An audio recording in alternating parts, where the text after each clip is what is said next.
My name is Sarah Slater, and I'm thrilled to be able to update you on the work of Faith in Action, a Holy Trinity mission partner in this podcast. I joined the Board of Trustees for Faith in Action just over a year ago, having been a supporter of the charity for a few years before that.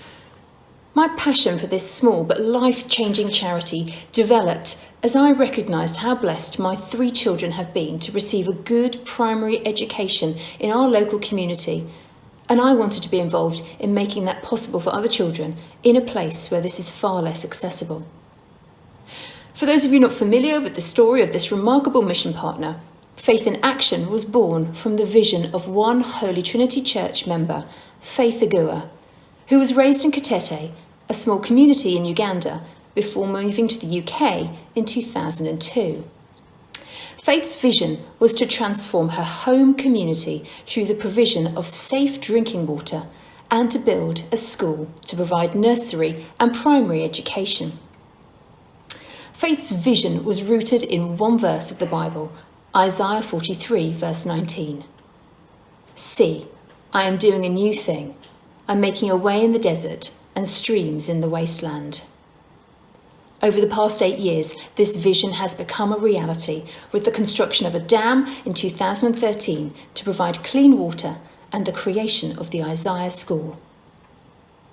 The school started life under the shelter of a tree. As the number of children grew, a tent became the classroom.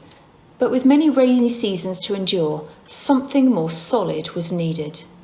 So in 2014, a simple 2-classroom structure was built, and in February 2019, a new purpose-built school was opened with 4 classroom blocks, toilets, school furniture and equipment, teachers' accommodation, a school kitchen and a water tank. From that first gathering of children under the tree, there are now 190 children registered as pupils of the school. And as the children progress through the school years, there is a need to develop the school further for the future. And so in recent months, we began phase 3 of the school building to provide 3 additional classrooms and more teachers' accommodation and toilets. In our last podcast a month ago, Linda Morgan, our Chair of Trustees, shared pictures of the new school building under construction, just a couple of bricks up from the ground. It's wonderful to be able to share with you the progress that has been made over the last 4 weeks. The classroom block and the teachers' accommodation are nearing completion, and the toilet block is 50% built.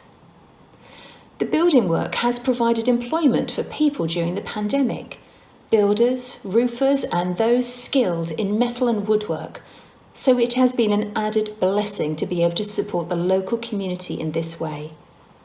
We give particular thanks for Pascal, our builder, who is doing an incredible job. We also give thanks too for Reverend Stewart, a local minister and former teacher who has provided us with guidance and educational support for the school. On a recent visit to the building site, Reverend Stewart prayed with the builders. I'm reminded of the beginning of verse 1 from Psalm 127. Unless the Lord builds the house, the builders labour in vain. With prayer in the foundations and surrounding the classrooms, the Lord is indeed building the school. We see God's hand at work in so many ways in Kitete right now, even in the midst of the continued lockdown in Uganda. When the trustees met in March to discuss the school extension as the spread of COVID was rapidly picking up pace, we were concerned about making the big financial commitment to build the next phase of the school in the midst of such uncertainty. But God confirmed that this was indeed the right time, and as a result, it has been possible to build the much needed extra space in a safer environment without the children on site. Many live locally and will be able to see the construction happening and will be so excited to return to school as soon as it is possible. Please do pray for the building work to be finished in good time and for the site to be safely cleared and prepared for the return of the children. Please pray too for the President of Uganda and the Minister for Education to make wise and timely decisions to enable our children to return to their wonderful new school facilities.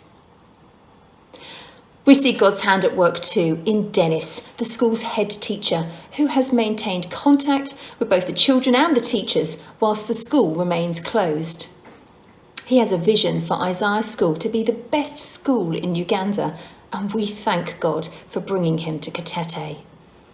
Please pray for Dennis as he prepares for the school to reopen.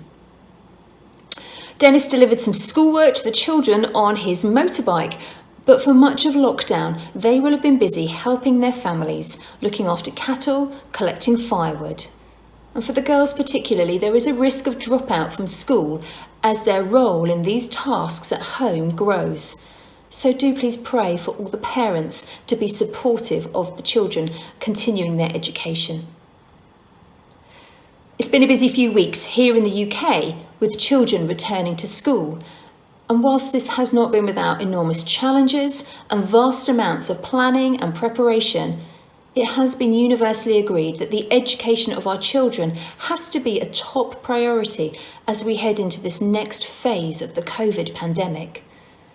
The return to school has provided them with routine, friendships, support and stimulation in an uncertain world. And the return to school in Uganda will be no different. But the impact of educating these 190 children has far-reaching impacts on the local community and beyond. Please do pray, as faith continues to do so, that God will do new things in Katete and bless and protect this community to enable these 190 children to thrive. Thank you for taking the time to learn more about Faith in Action. We'd love to send you regular updates, so if you'd like to be on our mailing list or to find out more about how you can support the Isaiah School, please do get in touch with Linda or me or visit our website www.faithinaction.co.uk.